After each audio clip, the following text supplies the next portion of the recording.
Assalamualaikum, hai teman-teman. Kali ini kita akan membahas subtes pengetahuan kuantitatif part 5. Kita langsung ke soal yang pertama. Jika A, B, C sama dengan 6 dan A, B, dan C adalah bilangan bulat positif yang berbeda, manakah pernyataan di bawah ini yang benar? Oke, ada 4 pernyataan dan kita cari mana sih pernyataan yang benar. Di sini dikatakan bilangan bulat positif. Nah, bilangan bulat positif itu adalah bilangan asli, di mana diantaranya adalah 1, 2, 3, 4, 5, 6, 7, 8, dan 9. Nah, ini semua merupakan bilangan bulat positif. Berarti di antara 9 bilangan ini pasti ada di antaranya A, B, dan C, di mana A kali B kali C itu sama dengan 6. Nah, tinggal kita lihat mana sih 3 bilangan yang berbeda. Jika dikali, hasilnya 6. Mana ya? Nah, ini nih. 1 kali 2 kali 3 kan 6. Berarti A, B, dan C nilainya adalah 1, 2, dan 3. Tapi kita tidak tahu mana A, mana B, mana C. Jadi ada beberapa kemungkinan. A kali B kali C itu bisa 1 kali 2 kali 3 atau 2 kali 1 2 kali 3 kali 1 atau apa lagi ya? 3 kali 1 kali 2. Nah, ini bisa merupakan A, B, dan C. Kenapa? Karena di sini tidak dijelaskan aturannya mana, tidak dijelaskan, yang hanya dijelaskan itu bilangan yang berbeda. Artinya nilai A, B, dan C itu adalah 3 bilangan yang berbeda. Tapi itu pasti ada di antaranya 1, 2, dan 3. Hanya saja urutannya yang berbeda.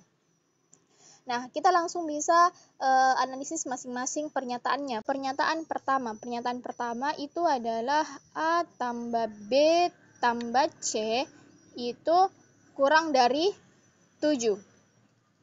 Nah, tinggal kita lihat A, B, dan C itu kan pada intinya 1, 2, dan 3. Terserah mau 2, 1, 3 atau 3, 1, 2 terserah. Tapi kan pada intinya angkanya tetap 1, 2, dan 3. Tinggal kita tambah. 1 tambah 2, 3. 3 tambah 3, 6.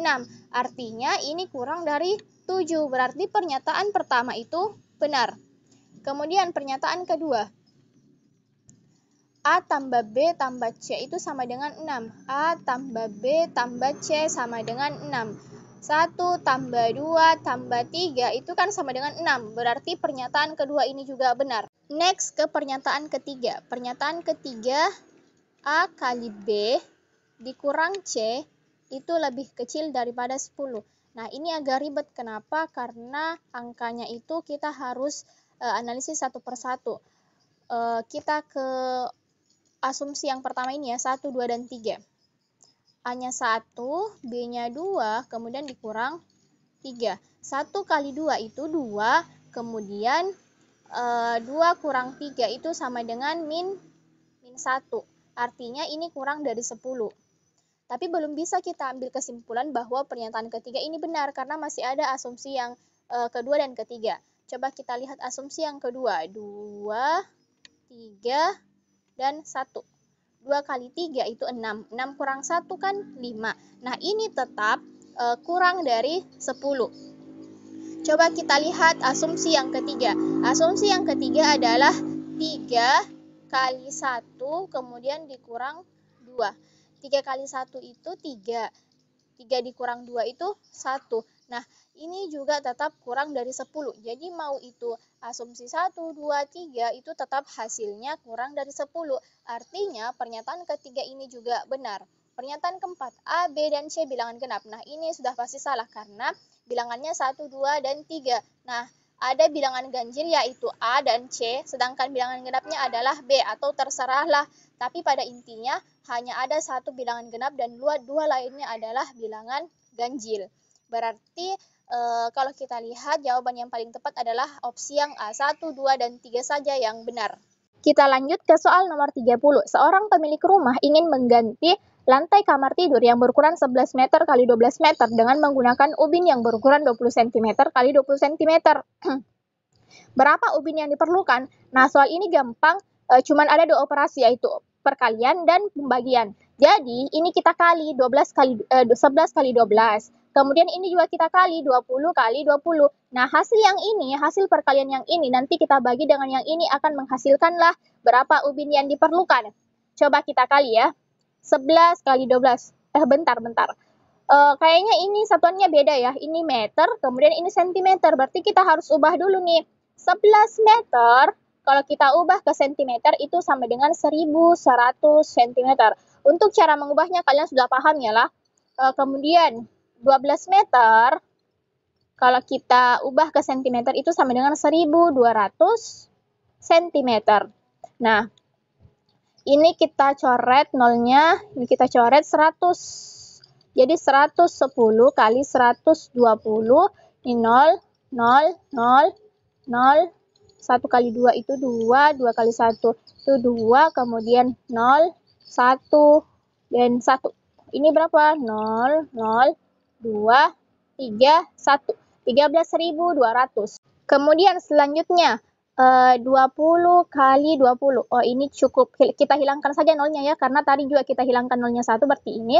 Jadi sisa 2 kali 2, 4. Nah, tinggal kita bagi. Dibagi 4, menghasilkanlah berapa? Menghasilkan nilai 3.300. Jadi ubin yang diperlukan itu sebanyak 3.300 ubin. Opsi yang C. Kita lanjut ke soal nomor 31. Dari 5 angka 1, 2, 3, 4, dan 5 akan dibentuk bilangan yang terdiri dari 4 angka. Berapa bilangan yang dapat disusun jika bilangan tersebut kurang dari 3.000 dan angka yang digunakan tidak boleh berulang? Nah, ada 5 angka yaitu 1, 2, 3, 4, dan 5. Kemudian dibentuk bilangan yang terdiri dari 4 angka. Berarti kita buat dulu kotak-kotak 4 nih. Kita buat 1, 2, 3, dan 4. Nah, di sini dikatakan bilangan tersebut kurang dari 3.000. Berarti kalau kurang dari 3.000, kita mulai dari kolom ribuan dulu nih, atau kolom yang pertama. Nah, angka yang bisa menempati jika kurang dari 3.000 itu adalah angka 2 dan angka 1, karena ini pasti kurang dari 3.000. Berarti ini ada 2 angka, yaitu angka 1 atau angka 2. Kemudian tinggal kita susun nih, tinggal kita lanjutkan saja nih di kolom kedua, 3 dan 4. Di sini kan tidak ada peraturannya lagi, jadi terserah mau itu angka 1, angka 2, angka 3, angka 4, dan angka 5. Tapi kan di sini satu angka sudah digunakan. Taruhlah kita ambil angka 1 ya, angka 1 sudah digunakan di sini. Berarti di sini tersisa angka 2, 3, 4, dan 5. Berarti di sini bisa diisi oleh 4 angka. Kemudian kolom puluhan. Ini tersisa berapa angka? Tersisa 3 angka. Taruhlah kita gunakan angka 2, angka 3 di sini, angka 3. Berarti tersisa angka 2, 4, dan 5. Kenapa seperti itu? Karena di sini dikatakan tidak boleh berulang. Jadi angkanya tidak boleh berulang. Kalau sudah digunakan di kolom, taruhlah sudah digunakan di kolom ribuan, berarti tidak boleh lagi digunakan di kolom puluhan, begitupun seterusnya. Berarti ini kan tersisa 3 angka, yaitu angka 2, 4, dan 5. Berarti ini tersisa 3 angka. Kemudian taruhlah kita gunakan angka berapa di sini? Angka 5. Berarti ini sudah tidak boleh dipakai ya di kolom satuannya, berarti tersisa angka 2 dan 4. Jadi ada 2 angka. Nah, tinggal kita kali. 2 kali 4 kali 3 kali 2 itu sama dengan berapa? 4 kali 2, 8. 8 kali 3, 24. 24 kali 2 itu 48. Berarti opsi yang paling tepat adalah opsi yang B. Ke soal nomor 32. Sebuah dadu berisi 8 nilai mata dadu 1 hingga 8 dilempar. Jika diketahui mata dadu yang muncul lebih dari 3, berapa peluang nilai mata dadu yang muncul adalah ganjil? Oke, kita ketahui bahwa semestanya atau semua anggotanya itu ada 8, yaitu angka 1, 2, 3, 4, 5, 6, 7, dan 8. Kemudian yang diketahui, jika diketahui mata dadu yang muncul lebih dari 3. Nah, kita misalkan yang diketahui adalah A, muncul lebih dari 3 berarti 4, 5, 6, 7, dan 8. Kemudian yang ditanyakan, berapa peluang nilai mata dadu yang muncul adalah ganjil? Kita misalkan ini adalah B. Yang ganjil itu 1, kemudian 3, 5, dan 7. Nah, kita cari irisan A dan B. Irisan A dan B, irisan itu maksudnya adalah sebuah anggota yang mana merupakan anggota A maupun anggota B. Nah, tinggal kita cari mana yang sama. Antara A dan B yang sama itu 5 dan 7. 5 dan 7. Berarti irisan A dan B itu adalah 5 dan 7. Kita ketahui di sini ada 8, kemudian ini ada 5, ini ada 4, dan ini ada 2. Nah, kita cari peluangnya masing-masing. Peluang A kan ada 5 ya, berarti 5 per 8. 8 itu diambil dari total bilangannya atau semestanya. Kemudian B-nya atau yang ditanyakan itu adalah 4 per 8. Kemudian peluang irisan A dan B. Irisan A dan B adalah 2 per 8. Nah, tinggal kita cari berapa peluang nilai mata dadu yang muncul adalah ganjil. Caranya adalah kita bagi peluang A irisan B dengan yang diketahui atau yang merupakan anggota dari 8 ini, yang mana yaitu diketahui mata dadu yang muncul lebih dari 3. Lebih dari 3 berarti yang A dong. Lebih dari 3 berarti peluang A. Ini tinggal kita bagi 5 per 8. 2 per 8 dibagi dengan 5 per 8. Ini coret karena penyebutnya sama, jadi sama dengan 2 per 5. Kita lanjut ke soal nomor 33.